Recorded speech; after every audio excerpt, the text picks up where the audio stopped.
most respected Honorable Chairman of Kanachur Islamic Education Trust, the dignitaries at the head table, especially the chief guest and my dear student, Dr. K.S. Gangadhar Somayaji, the guest of honor who was the speaker just before me, Professor Santosh Indi,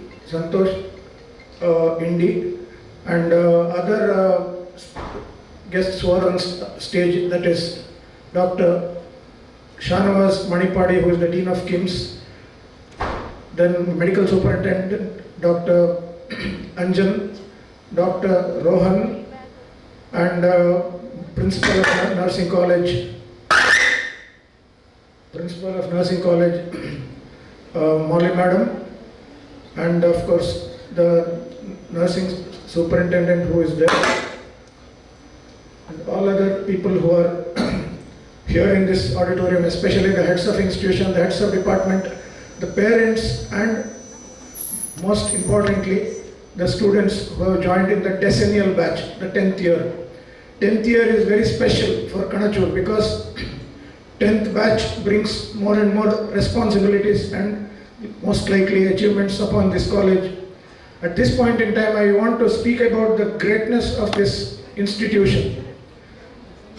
In the year 2000-2001, our chairman decided that he should start educational institutions under Kanachur Islamic Education Trust, and in 2001, the first one to start was the primary school, which was CBSE attached, and then from there into the high school, the PU college, and the degree college, with emphasis on education for the underprivileged in the society, especially women.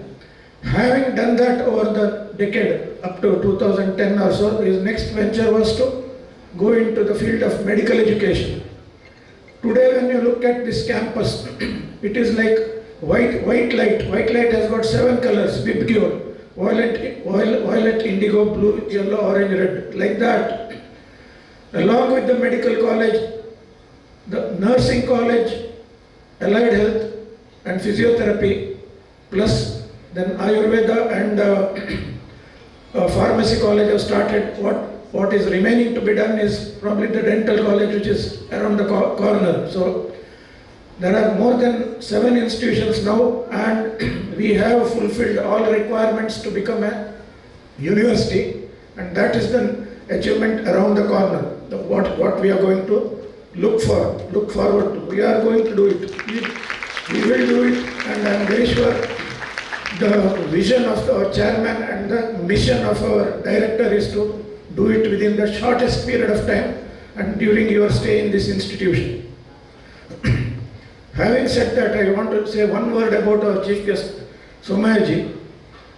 I have 40 years of teaching experience behind me from 1985, and in KMC he was one of my very early batches, 1987 batch in KMC, and he is just like what he was at that time. He has progressed in life, no doubt about it, but he is very much a person with his feet firmly on the ground and head on the shoulder. He is not on cloud 9, he is having the head on the shoulder. That's the humility with which he has spoken today, and I am proud of him, and he is my first student to become a Vice Chancellor of a prestigious university. Congratulations officially. Having said that, I just would like to come to the same topic which the predecessor spoke of. See, about what will be the future of medical profession and what is going to be the future of nursing profession. Right now, today, at this point in time, in the Bharat Mandapam in Delhi, there is a world conclave of artificial intelligence going on, for which the likes of Sam Altman, the inventor of artificial intelligence, as well as Sundar Pichai, and almost who is who of artificial intelligence in the world have come. Today is the era of driverless cars. Driverless cars are not an imagination, it is a reality. Probably in next 2 decades or so, we may have doctorless hospitals. Driverless cars and doctorless hospitals. But you can never have a situation where a hospital can function minus the nurses. Nursing profession is going to be there. See, what I talk of right now, what I spoke of just now, may sound like science fiction. Science fiction, you know. Science fiction means if you look at about 50 years back, nobody thought that there can be something like cell phones. Nobody thought. I usually ask my students, I belong to BC. Then I correct, don't think I am 2000 years old. It's not before Christ I am talking about before cell phones or before computers, BC. Nobody imagined that there can be something, computers, cell phones. But it has happened. Progress will happen whether one wants it, likes it or not. So therefore, artificial intelligence is here, whether one wants it or not. So artificial intelligence is taking over more and more jobs. One of the biggest risks for the techies, what you say, these people who work in Infosys and Wipro and all, there is going to be redundancy. There will be a lot of job losses in that sector very soon.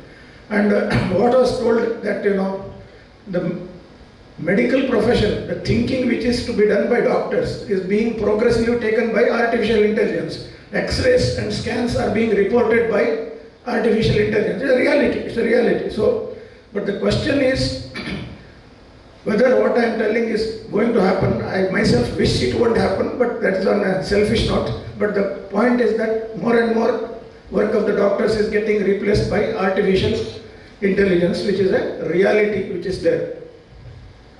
Having said that, now I would like to tell whatever you all know, that is nursing profession consists of 3 H's, that is head, heart and hand. Head, heart and hand, that's the triangle. You require skills, that is hands. You require head because you have to do things by thinking, rapid thinking. And you require heart because that's the seat of emotions, the kindness which a nurse should have.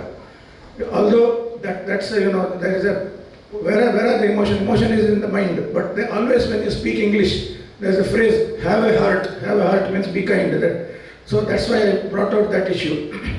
So head, heart and hand is the triangle with which you are functioning.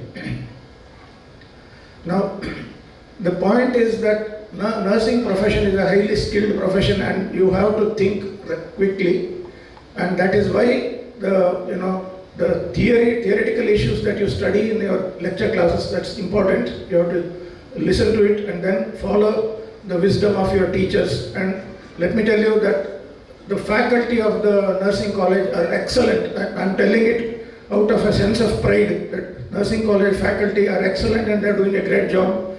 And there's a very good skills lab also which was spoken of, and you will get the best of training. Now just a little more information if I can, I will share about Florence Nightingale, which has been told to some extent, but I went myself into the depth of it. Florence Nightingale's parents belonged to a very rich segment of the society, and after marriage they went on a honeymoon to Italy and they stayed there for 3 years, and that's the place, Florence is the place, city of Italy where she was born, and after which the name has come, Florence Nightingale. And in her initial part of the life, she wanted to do something for the suffering humanity and she wanted to take the nursing profession, but her parents were not very much for it because of the fact that there wasn't any, the importance of nursing profession was not there at that time. But nevertheless, she persisted. Initially, she was a teacher to start with and she taught the underprivileged children to start with. And then during the Crimean War, 1854 to 1856 was the Crimean War. Crimean War was fought between Crimea is the part of Ukraine. Right now also Russia is fighting the war there. Those days also Tsarist Russia fought a war against Ottoman Turk Empire. Ottoman Turk Empire means Turkey was on the other side with the allies of, usually whenever there is a problem, Britain and France are always rushing in there.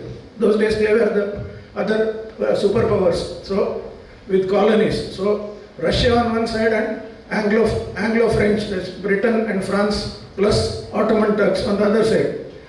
So the theatre of war was in Crimea, Crimean War. And the sufferers or the injured people of this war were being brought to Istanbul, that is Turkey, at the base hospital for treatment. That is where Florence Nightingale went with 37 other nurses. 37 other nurses went there and served in that hospital. Now let me tell you one thing very clearly. Florence Nightingale worked in an era before discovery of antibiotics. Antibiotic discovery happened by accident in 1927 by Alexander Fleming. Next year is the centenary of antibiotic discovery. Florence Nightingale was handicapped in that she worked in pre-antibiotic era, and she had to manage the wounds and the wounded soldiers in the pre-antibiotic era. But she was a very sharp observer, and she knew that the wounds, if it is left unattended, will lead to infection. Observation and fast thinking, which is what nurses require, fast thinking in an emergency. So she understood that, and what had happened just before that was Lord Joseph Lister was the father of antiseptic surgery, so the importance of dressing the wound and all that she knew. But nobody was implementing it in a battlefield. She decided that she will do that. And also usage of clean bed sheets and all those things, hygiene and cleaning of wounds. This brought down the infection rates to as low as 10% from what was very high. So that was the difference that she made. And she used to work 24/7 in that. She used to go with the lamp in the night and go from soldier to soldier wounded and talk very kindly. That is the essence of nursing profession, kindness. So all these things, she was the embodiment of what a true nursing professional should be like. So that made all the difference. 1854 to 1856. She wanted to come to India. That was a missed opportunity. 1857, that's what is called Sepoy Mutiny, happened in India. At that time, the East India Company was ruling. And East India Company did not allow her and asked her not to come to India. Had she come to India, she would have done a lot more. In fact, she has written, looking at what happened in the British Indian soldiers as well as the hygienic conditions in India. She wrote a report there were two big problems in India at that time, cholera and plague. So she gave an advice, written advisory, I have read it, written advice to the government. Government means after 1857 mutiny, the East India Company was dissolved and Indian government was brought directly under the British crown with viceroys being appointed. So she gave a written mandate to the then government as to how to bring the cholera down, the incidence of cholera down, and plague also. Two things, plus importance of water supply and drainage.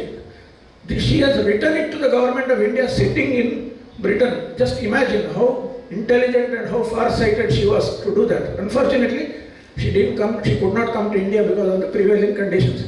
I'm just telling you this so that you understand the greatness of Florence Nightingale. She did a lot of things hands-on, but a lot of things she could have done for India, which she did by what you call as professional advice. So this is what about Florence Nightingale in short, which I wanted to share with you. So with these few words, I would like to just add one more thing.